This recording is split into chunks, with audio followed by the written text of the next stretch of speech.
In the name of the Father, and of the Son, and of the Holy Spirit. Let us pray. Almighty Father, unto whom all hearts are open, all desires known, and from whom no secrets are hid, cleanse the thoughts of your hearts and minds through the inspiration of the Holy Spirit, that we may worthily love you and magnify thy holy name. Amen. Amen. Our call to worship this morning comes from Psalm 95. Come, let us sing for joy to the Lord. Let us shout aloud to the rock of our salvation. Let us come before him with thanksgiving and extol him with music and song. For the Lord is the great God, the great King above all gods. In his hand are the depths of the earth, and the mountain peaks belong to him. The sea is his, for he made it, and his hands formed the dry land. Come, let us bow down in worship. Let us kneel before the Lord our Maker, for he is our God, and we are the people of his pasture, the flock under his care. Today, if you hear his voice, do not harden your hearts as you did at Meribah, as you did that day at Massah in the desert, where your fathers tested and tried me. Though they had seen what I did, for 40 years I was angry with that generation. I said, they are people whose hearts go astray, and they have not known my ways. So I declared on oath in my anger, they shall never enter my rest. Thanks be to God for his word. Our first song is As the Deer Pants for the Water. Our gospel reading for this morning comes from the Gospel of John, chapter 4. And please bear with me, verses 5 to 42. It's just about the whole chapter. John chapter 4, verses 5 to 42. Now he had to go through Samaria, so he came to a town in Samaria called Sychar, near the plot of ground Jacob had given to his son Joseph. Jacob's well was there, and Jesus, tired as he was from the journey, sat down by the well. It was about the 6th hour. When a Samaritan woman came to draw water, Jesus said to her, will you give me a drink? His disciples had gone into the town to buy food. The Samaritan woman said to him, you are a Jew, and I am a Samaritan. Woman, how can you ask me for a drink? For Jews do not associate with Samaritans. Jesus answered her, if you knew the gift of God, and who it is that asked you for a drink, you would have asked him, and he would have given you living water.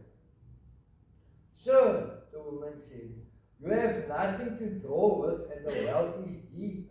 Where can you get this living water? Are you greater than our father Jacob, who gave us the well and drank from it himself, as did also his sons and his flocks and herds?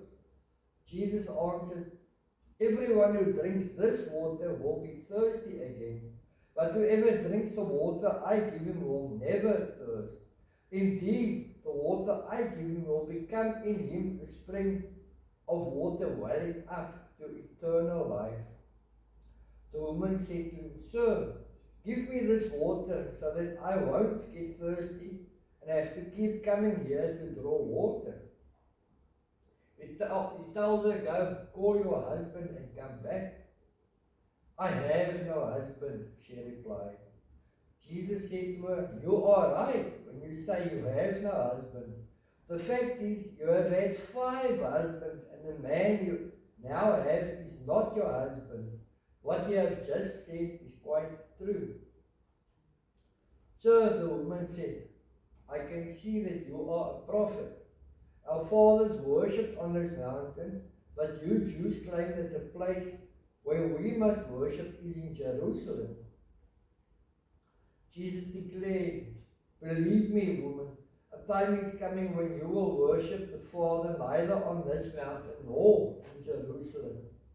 You Samaritans worship what you do not know. We worship what we do know, for salvation is from the Jews.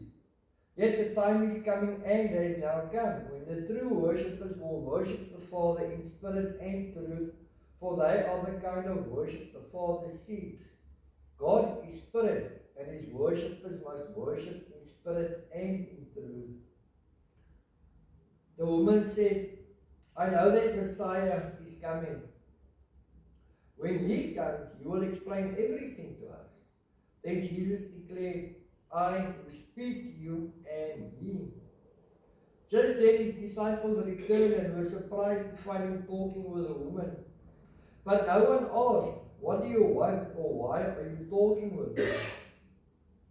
Then, leaving her water jar, the woman went back to the town and said to the people, come, see a man who told me everything I ever did. Could this be the Messiah? They came out of the town and made their way toward him. Meanwhile, his disciples urged him, Rabbi, eat something. But he said to them, I have food to eat that you know nothing about. Then his disciples said to each other, could someone have brought him food? My food, said Jesus, is to do the will of him who sent me and to finish his work. Do you not say 4 months and then the harvest? Until you open your eyes and look at the fields. They are ripe for harvest. Even now the reaper draws his wages. Even now he harvests the crop for eternal life, so that the sower and the reaper may be glad together. Thus the saying, one sows and another reaps, is true. I sent you to reap what you have not worked for. Others have done the hard work, and you have reaped the benefits of their labor. Many of the Samaritans from the town believed in him because of the woman's testimony. He told me everything I ever did. So when the Samaritans came to him, they urged him to stay with them, and he stayed 2 days. And because of his words, many more became believers. They said to the woman, we no longer believe just because of what you said. Now we have heard for ourselves, and we know that this man really is the Savior of the world. May the Lord add his blessing to his word this morning. Amen. Amen.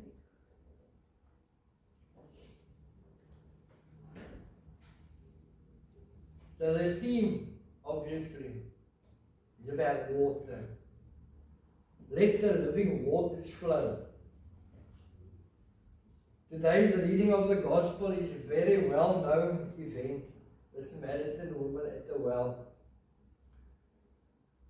This occurrence happened while John the Baptist was also baptizing, and as the follower of Jesus grew more by the day, and more people were being baptized by the disciples.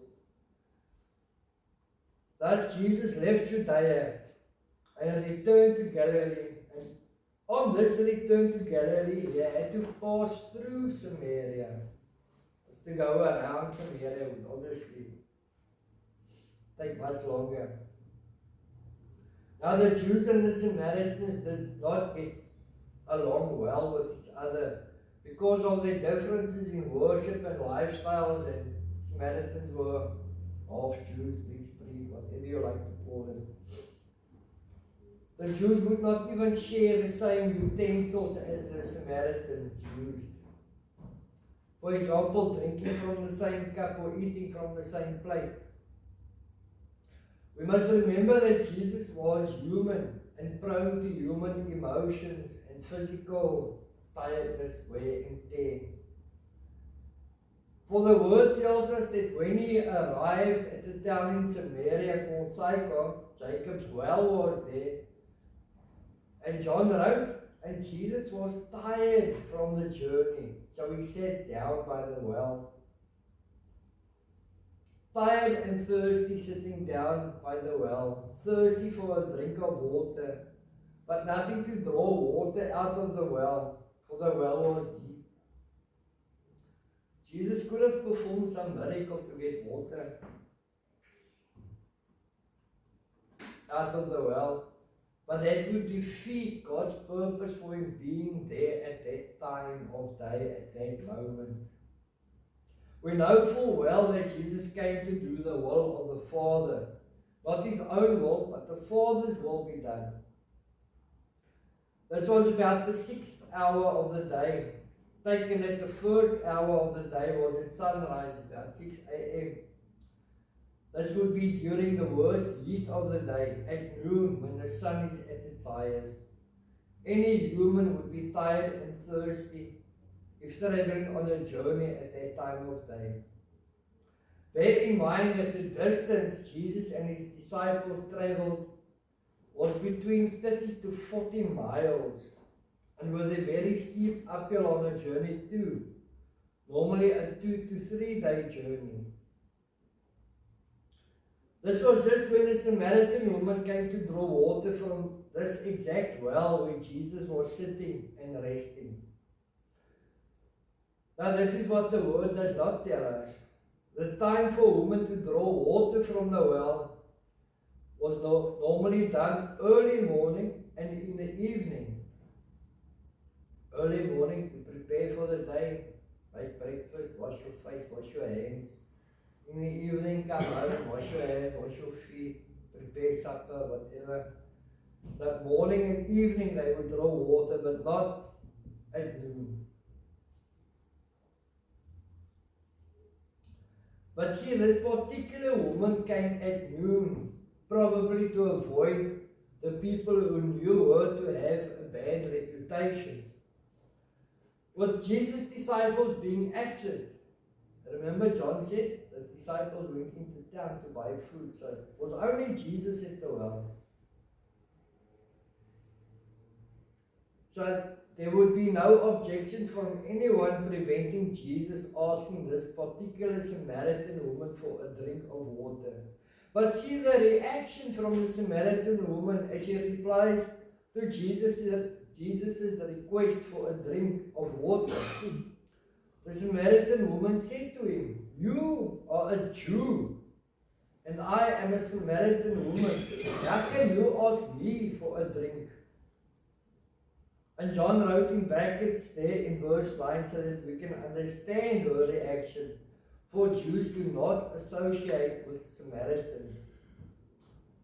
This woman was a Samaritan, a member of the hated mixed race. She was known to be living in sin and was in a public place. No respectable Jewish man would even talk to a woman under such circumstances. But Jesus did. We sin. Who's going to forgive us? But Jesus did. Jesus died on the cross. The gospel is for every person, no matter the race, social standing, or past sins, whether known or unknown. We must be prepared to share the gospel at any time, in any place. Jesus crossed all barriers to share the gospel, and we who follow him must do the same. How can you ask me for a drink? To which Jesus replied with a deep response. If you knew the gift of God and who it is that asks you for a drink, you would have asked him and he would have given you living water. Wow, living water. Where does one get living water?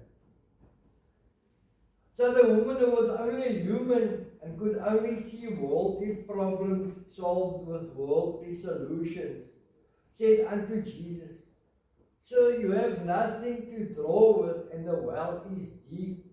Where can you get this living water? Are you greater than our father Jacob, who gave us this well and drank from it himself, as did also his sons and his flocks and herds?" Jesus knew the heart of this woman. As does Jesus know the heart of every person, even us present here today. Jesus, ever so meek and mild, patient with her not understanding what he is saying to her. Indeed true, this was Jacob's piece of land he had bought in the past. In fact, it takes us way back to Genesis chapter 33 verses 18 to 19, where he had bought this piece of land for 100 pieces of silver from the sons of Hamor, the father of Shechem. So Jesus goes on to explain, to unravel the mystery of the living water he had just spoken about. He said, everyone who drinks this water, this is last week's water. Don't drink it. No, everyone who drinks this water will be thirsty again. But whoever drinks the water I give him, this water, will never thirst. Indeed, the water I give him will become in him a spring of water welling up to eternal life. Imagine that, ever to be thirsty again. Wouldn't that be amazing? I mean, you go to bed, you're thirsty, you wake up in the morning, man, I'm thirsty. You eat something, yeah, I'm thirsty. And every now and then you're thirsty, you have to drink something. Now imagine never ever getting thirsty again. But Jesus was not speaking of physical water quenching a physical thirst. This was something else. In the Old Testament, many verses speak of thirsting after God as one thirsts for water, like in the song we sang. And in Psalm 42 verse 1, as the deer pants for streams of water, so my soul pants for you, my God. God is called the fountain of life and the spring of living water. So, when Jesus said he would bring living water that could forever quench a person's thirst for God, he was in fact claiming to be the Messiah. Only the Messiah could and can give this gift that satisfies the soul's desire. Immediately, this poor woman asked Jesus to please give her this water, so that firstly, she will never go thirsty again. And secondly, never to come back to the well to constantly draw water. Many spiritual functions parallel physical functions. Just as our earthly bodies hunger and thirst, so do our souls too. But our souls need spiritual food and water. The woman confused the two kinds of water, maybe because no one had talked with her about the spiritual hunger and thirst before. We would not think of depriving our bodies of food and water when they hunger and thirst. Why then should we deprive our souls? The living water, Christ Jesus, and the written word, the Bible, can satisfy our hungering and thirsty souls. The silly assumption the woman makes was that if she received this living water from Jesus, she would not have to return to the well each day in the noonday heat. She was interested in Jesus' message because she thought it would make her life easier. A mistake many still make today. But if that were the case, people would accept Jesus' message for the wrong reasons, as what some people get married for convenience or a business contract. Jesus did not come to take away our challenges, but to change us on the inside and to empower us to deal with problems from God's perspective. The woman did not immediately understand what Jesus was talking about. It takes time to accept something that changes the very foundation of your life. Jesus allowed the woman to ask questions and to put the pieces together for herself. Sharing the gospel will not always have immediate results. When you ask people to let Jesus change their lives, give them time to weigh the matter. She asked Jesus to give her this water, and Jesus responds with, "Go, call your husband and come back." "I have no husband," she replied. So Jesus began to lay out her history before her. How many husbands she already had, and the man she is with now is also not her husband. Almost as if Jesus had opened the book of life on her page where her name is written and everything she had done. Quite shocked, the Samaritan woman, and at a loss for words, after Jesus exposed her past life, she changes the subject, taking the focus off her sins, so to speak. Excuse me. "Sir," the woman said, "I can see that you are a prophet. Our fathers worshipped on this mountain, but you Jews claim that the place where we must worship is in Jerusalem." Trying to take the focus off her lifestyle, or better known as sin. She takes Jesus away from her sins, or at least trying to do so. Oftentimes people become uncomfortable when the conversation is too close to home, and they try to talk about something else. As we witness, we should gently guide the conversation back to Jesus. His presence exposes sin and makes people uncomfortable, but only Jesus can forgive sins and give new life, eternal life. The woman brought up a popular theological point of debate, the correct place to worship. But the question was more of a smokescreen to keep Jesus away from her deepest need. Jesus directed the conversation to a much more important point. The location of worship is not clearly as important as the attitude of the worshippers. Our hearts must be in our worship. Whether we sing God's praises, hymns, worship songs, sing from the heart, make a joyful noise unto the Lord your God. Singing in church is singing for joy.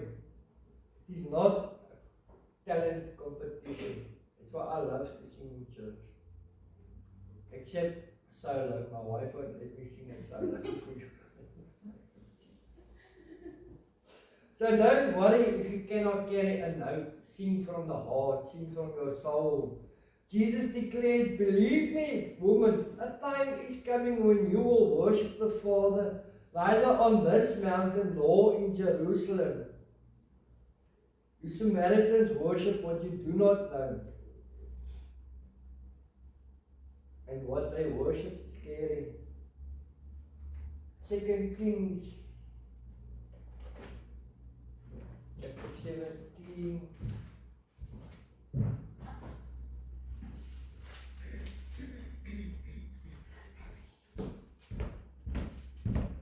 Verses 28 to 41. This is what they worship.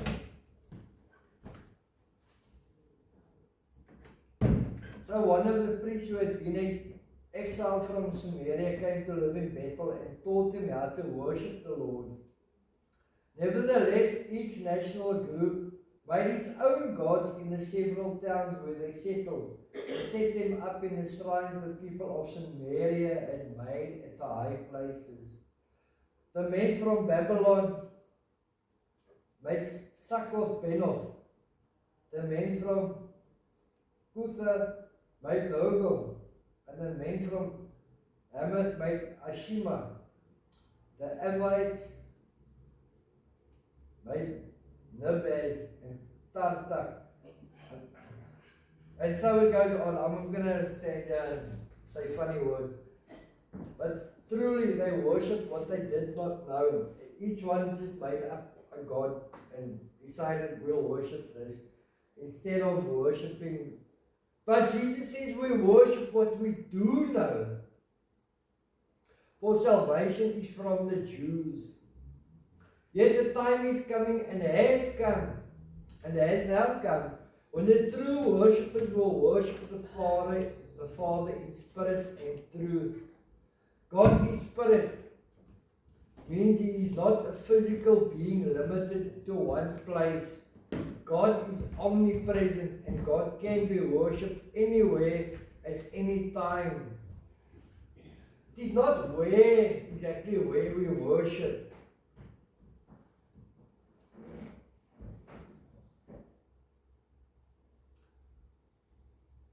But how we worship counts.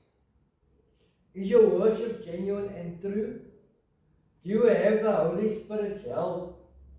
And how does the Holy Spirit help us worship? The Holy Spirit prays for us. As Paul wrote in Romans chapter 8 verse 26. In the same way, the Spirit helps us in our weakness. We do not know what we ought to pray for, but the Spirit Himself intercedes for us through wordless groans. The Holy Spirit teaches us the words of Jesus, which John himself wrote about in chapter 14 verse 26. But the Advocate, the Holy Spirit, whom the Father will send in my name, will teach you all things and will remind you of everything I have said to you. The Holy Spirit also tells us that we are loved in Romans 5 verse 5. And hope does not put us to shame, because God's love has been poured out into our hearts through the Holy Spirit who has been given to us. When Jesus said that salvation is from the Jews, He meant that only through the Jewish Messiah would the whole world find salvation. God had promised that through the Jewish race, the whole earth would be blessed. The Old Testament prophets called the Jews to be a light to the other nations of the world, bringing them to a knowledge of God, and they had predicted the coming of the Messiah. The woman at the well may have known or heard of these prophecies and was expecting the Messiah, but she did not realize the biggest thing, that she was talking to Him at that very moment in time. The Messiah was right in front of her, and she didn't even know it.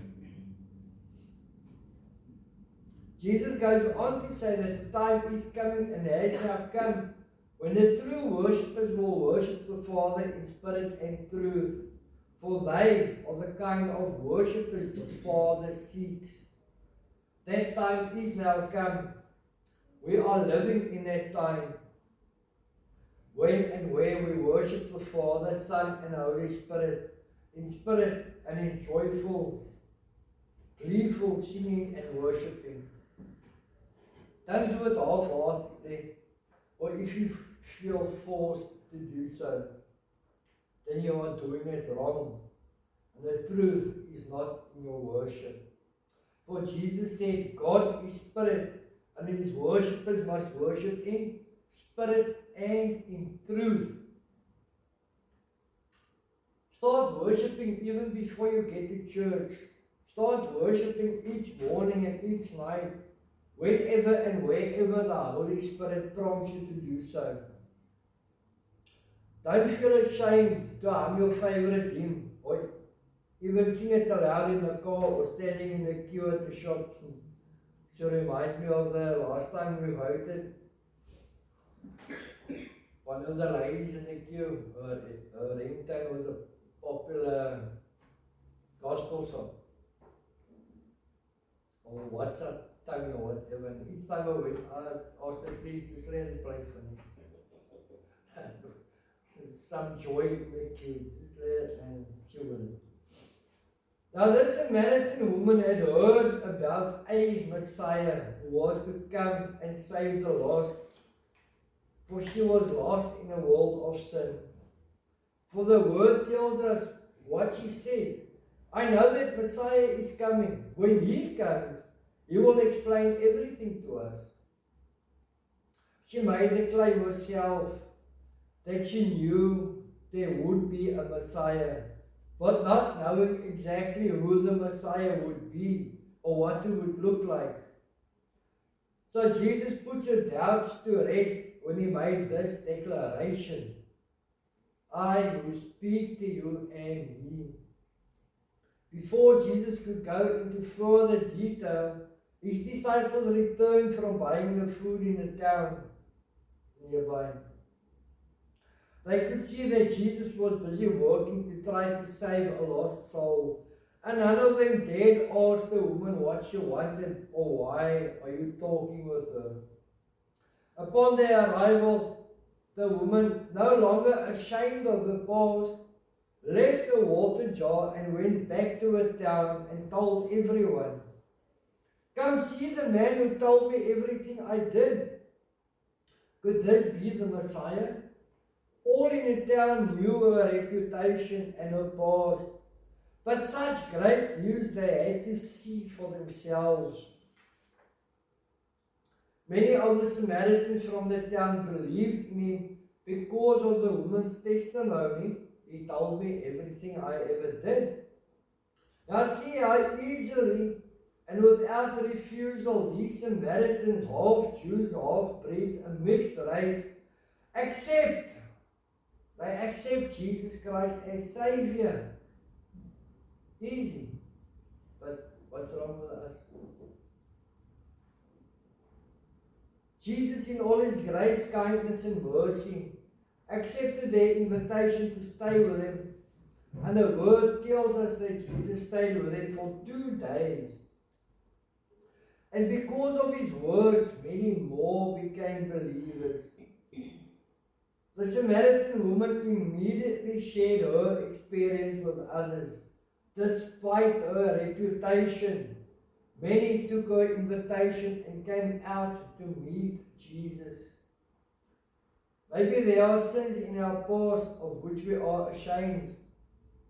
But the good news is Jesus changes us and saves us from our past sins. As people see these changes in us, they become curious. Use these opportunities to introduce them to Christ Jesus. So while the woman rushed to her town, the disciples urged Jesus to eat something. It was past noon. Lunchtime had already come and gone. Supper time was still a while away, far away. So the disciples, concerned for Jesus' well-being, urged him, "Rabbi, eat something." But Jesus said to them, "I have food to eat that you know nothing about." This food that Jesus was talking about is not physical food like bread and meat and vegetables and fruit. It was his spiritual nourishment he was speaking about. This includes more than Bible study, prayer, and attending church. Spiritual nourishment comes from doing God's will and helping to bring his work of salvation to completion. We are nourished not only by what we take in, but also what we give out for God. The disciples were only human and had worldly thoughts. As they said to each other, "Someone have brought him something to eat in the meantime?" Jesus explains to them, "My food is to do the will of him who sent me and to finish his work. Doing the will of the Father brings a type of satisfaction to the soul."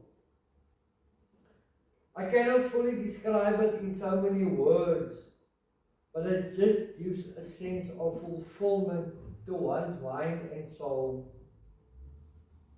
Almost that same feeling of satisfaction after one had eaten a hearty meal. So does the soul feel after doing the Father's work. Again, physical feeling parallel to a spiritual feeling. People will always be more concerned for their own food and comfort before putting the Father's will first. That's why Jesus makes the comparison to the saying, 4 months more and then the harvest. Open your eyes and look at the fields. They are ripe for harvest. Even in this small Samaritan town, the field was ready to be harvested. It started with just one, and so the whole town was harvested for God.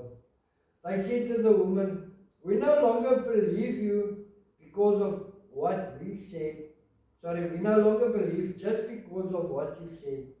Now we have heard for ourselves, and we know that listen carefully, and we know that this man really is the Savior of the world." That's all it took for the Samaritans. But the Jews were stubborn. They wouldn't believe him. And they had him crucified. It took Jesus only 2 days to harvest or save that whole town. How long will it take you to believe that Jesus Christ is the Savior of the world? Even now the reaper draws his wages. Even now he harvests the crop for eternal life, so that the sower and the reaper may be glad together. Sometimes Christians excuse themselves from witnessing by saying that their family or friends aren't ready to believe.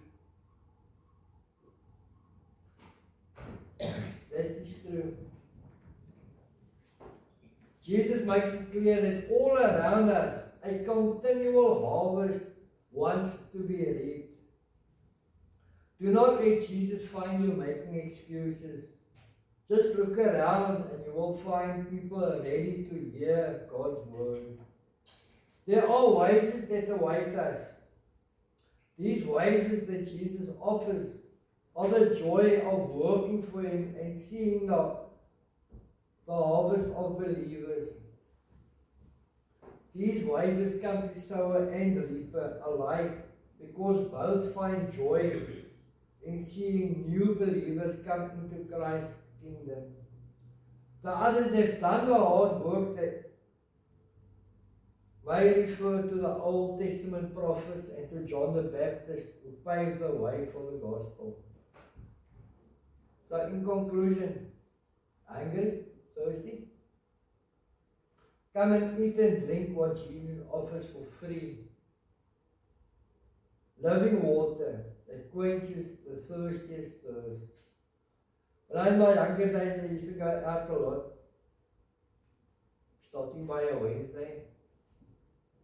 My dad used to call me Pistol, but I'll explain that after the service. And my thirst would never be quenched. Never ever. Until you find Jesus and Jesus gives you that living water, then your thirst will be quenched. No matter of your past sins, none are so bad that Jesus will not forgive or cannot forgive. Come to Jesus and find satisfaction for your soul that cannot be found anywhere else by doing the will of the Father. Don't make excuses or try to change the subject to take the focus away from your past. Simply acknowledge that you have done wrong and need to be saved. Once you realize who is talking to you, the Messiah, Jesus Christ, go and testify. Tell others how He has transformed you and is willing to do the same for you and anyone else regardless. They might not at first believe you because of what you said, but pray that once they hear or read for themselves, they will believe that Jesus Christ is the Savior of the whole world. Amen.